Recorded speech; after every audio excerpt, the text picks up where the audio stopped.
So it's 11 p.m. and you've decided that tomorrow is the day. Tomorrow is the day that you're waking up early. You're no longer going to snooze. Everything's going to be fine. But guess what? You wake up in the morning and you snooze. But didn't you tell your younger self that you weren't going to snooze? But then that happens over and over and you repeat that cycle. And Monday, Wednesday, Thursday, Friday, every single day you keep repeating that endless loop of snoozing, of waking up late, and you want to fix it. You want to do something about it. I honestly think that the quote, "you snooze, you lose," is 100% true. And first of all, I'm happy that you're here with me. We're going to tackle this problem. But first of all, I want to tell you that this has been a problem for me for many years as well. I've struggled with snoozing and going to sleep earlier, waking up earlier for many years. In middle school, in high school, this has been a prevalent thing. And I've took some steps and actions to make sure that I'm better off and it doesn't happen. Do I mess up? Yes, of course. But honestly, these days, I don't snooze anymore. In the past, when I was younger, my parents would wake me up for school at 7:30 in the morning. All the time, I would snooze. By snoozing, I would just go back to sleep. I would tell them, no,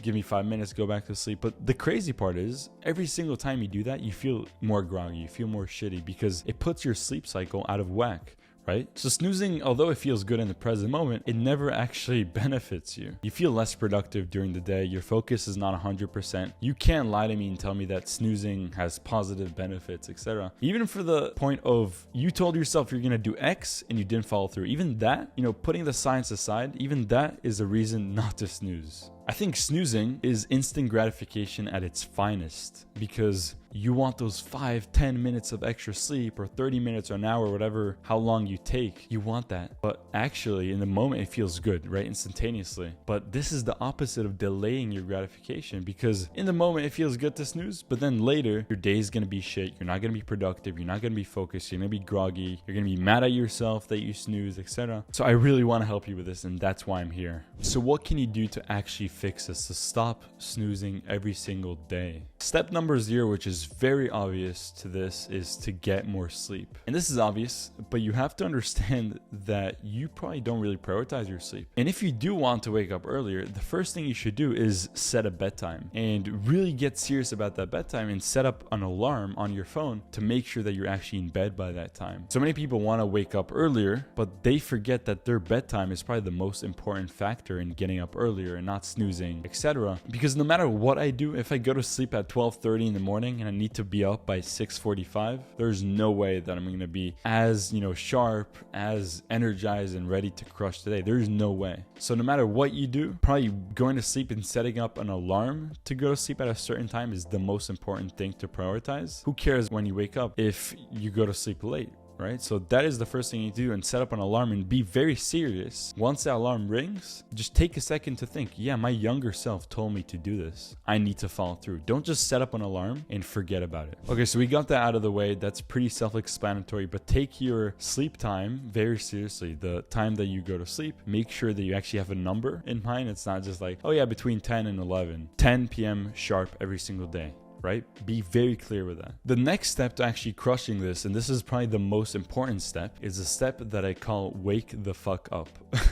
I just named this for fun, but think about this. We need you out of bed and energized as fast as possible. So let's say you got your sleep, right? You got your 9 hours in bed, maybe 8 hours asleep. You got that. You still find yourself not pulling through with your younger self's desires and wishes to wake up earlier. And so this is where the wake the fuck up stage comes through. And the first kind of thing I want you to do, and this is very easy, is never put your phone near you when you go to sleep. That is a rookie mistake to ensuring that you snooze. If your phone is an alarm, which for most of you it is, your phone needs to be across the room. This way you actually walk out of bed. You have to get up to turn it off, right? Mind-blowing stuff.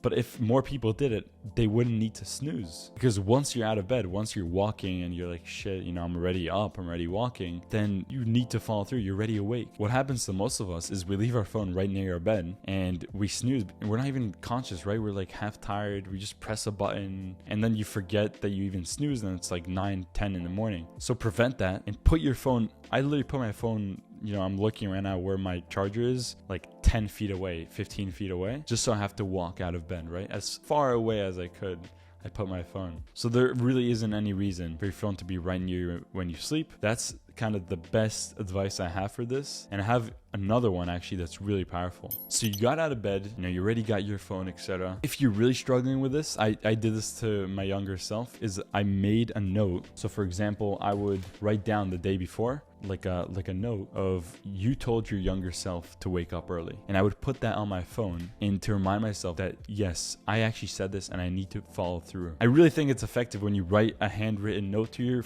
future self. You put it on your alarm and it's there and you're like, shit, I gotta follow through with this. That's like stuff that I never hear anyone talk about. The second thing is we want you even more energized. So this is what I do. I literally get my phone, right? I walk a few feet and then I go to the bathroom and I sprinkle water on my face. I put a lot of water, and that ensures that I'm awake. That ensures that I'm more energized.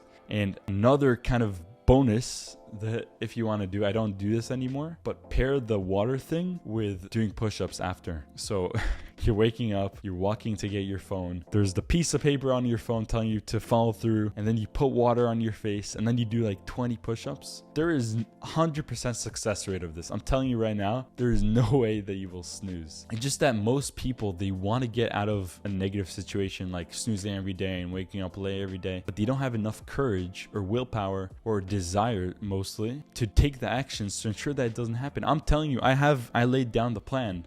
This has 100% success rate. There's no way they do all these things and you find yourself in bed. Like, I'm telling you, there is no way. If you do these sequences that I just told you, no way. It all comes back to you and how much you want this, how much you want to wake up early, how much you want to succeed. It does come back to you and you have to decide for yourself. I'm just giving you the plan and the blueprint. I really hope this helped you if you're struggling. I know I really struggled with this in the past, and I would love to hear this guide in the past if I had one. So I'm making this. I hope it helped you, bro. I'll see you next time. Peace.